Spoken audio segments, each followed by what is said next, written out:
talking about the haters, right? That were planning to come out only for the defense. Now, first of all, let me ask you a question. And this is reporters, this is media, and this is also YouTubers, right? Ask yourself why in a trial you decided to only pop up for the defense's side. A lot of them were also getting transcripts from Diddy's PR person. Now, what is that? I was offered transcripts from Diddy's PR. And I literally said, thank you so much for your generous offer, because those trial transcripts came out daily and they were anywhere between $500 and $1,500 a day. Sometimes they went up to $2,000 if it was a lot of testimony.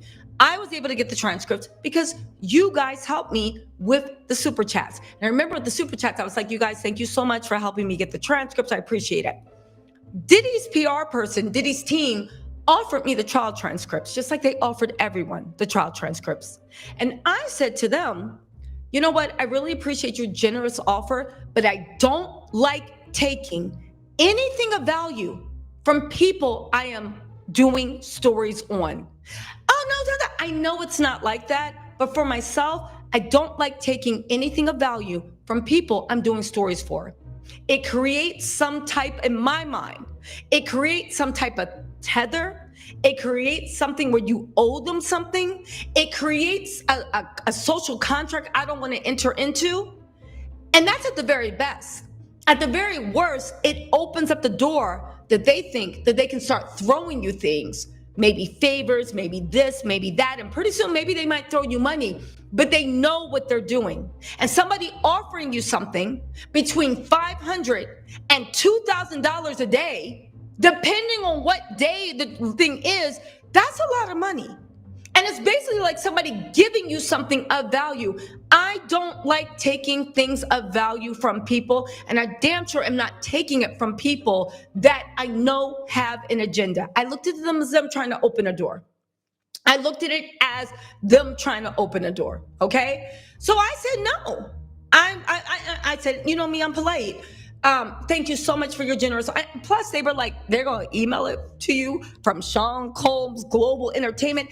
Ask your fave, even your fave Twitter reporters, how they got their transcripts. Ask them. Did anybody actually say that they were getting their transcripts from Diddy? And I don't mean after, when they thought they were going to be exposed. I mean before they were exposed. I don't know. I think it's important to know, as somebody is giving you something each day worth somewhere between $1,500 and $2,000. I think that's important. But you know what? That's just me, right? So anyway, a lot of people were taking the Diddy deal. A lot of them. And ask yourself why a lot of these people popped up when Diddy's side was about to go on the offense. Now, they played themselves because Diddy ended up calling no witnesses. So New York is very expensive. New York was very hot. It's hard to find places to stay. It's very expensive. It's a pain in the butt having to either hire a line sitter or go out there. I get it. People were mad, right? People were mad. People were wondering how I was able to afford security. Don't ask me, ask my man. He likes my face the way it looks, and he doesn't want anything to happen to it. It's not my fault, right? Did I say, y'all wondering why I got security, right? Why I'm either standing in line or got a line sitter? Am I asking why y'all are taking $2,000 transcripts a day from Diddy's team and not disclosing that to your followers? No. Because why? Because I mind my business. I see everything, and I can tell y'all a lot of tea, and I will, but I mind my business. I mind my business, right? So that was a little side tangent. Let me tell y'all about the list upstairs. She had a VIP seat. Because here's my work ID, y'all. Here's my work ID. I work for the FBI branch of YouTube. This is my employee ID, right? She had a VIP seat. Let me tell you about this VIP seat, right? And again, all the haters were not there. So they weren't waiting in line. They would come around 10 or 11 to go sit in the overflow room.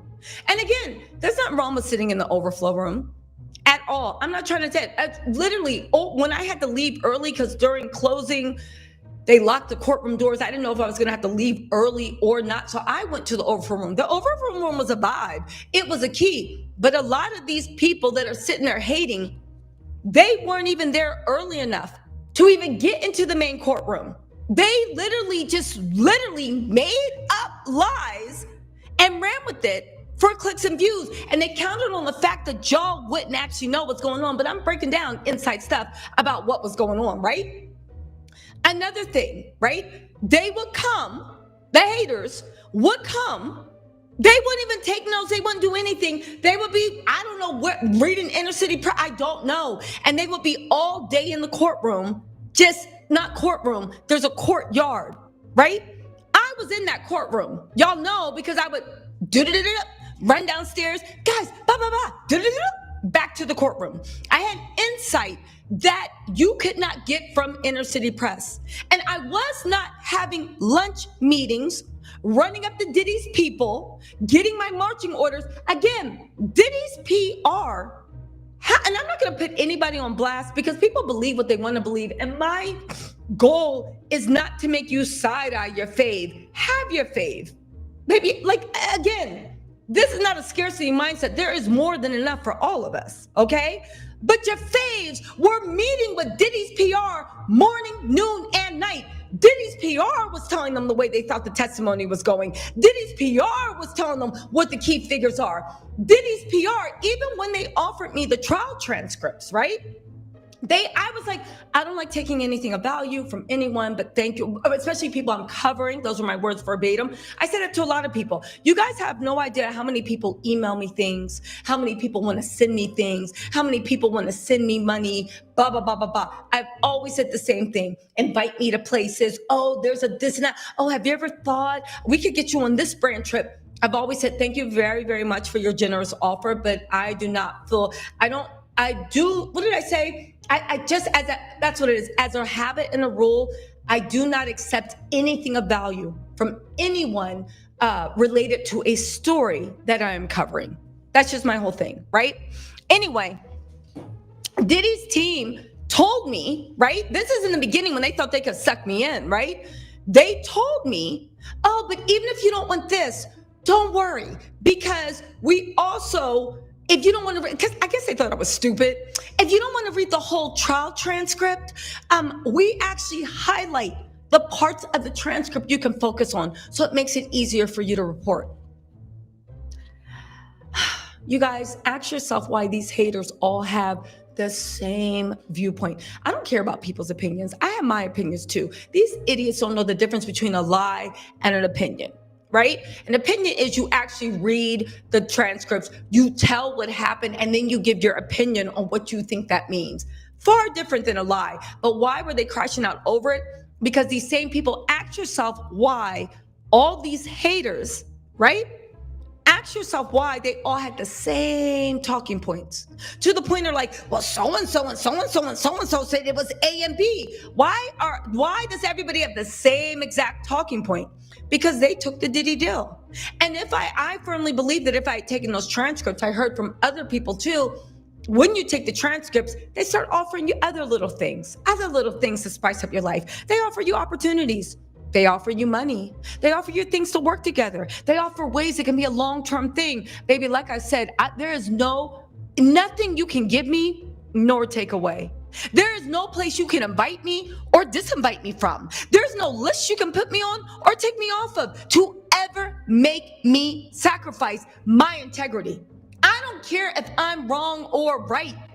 I mean, when I'm wrong, I don't know I am, but I will always stand on what I think is the just and right cause. And if I think something is just and right, there is nothing you can give me to ever make me change my mind or say anything that could help some demonic stuff move around, right? And this isn't me being righteous. It's just the way but the way I am is the way y'all are. Like that's just what it is, right? The way I am is the way y'all are. We are family. Like, no. And you know what? I'm not even going to put myself in that situation to be compromised.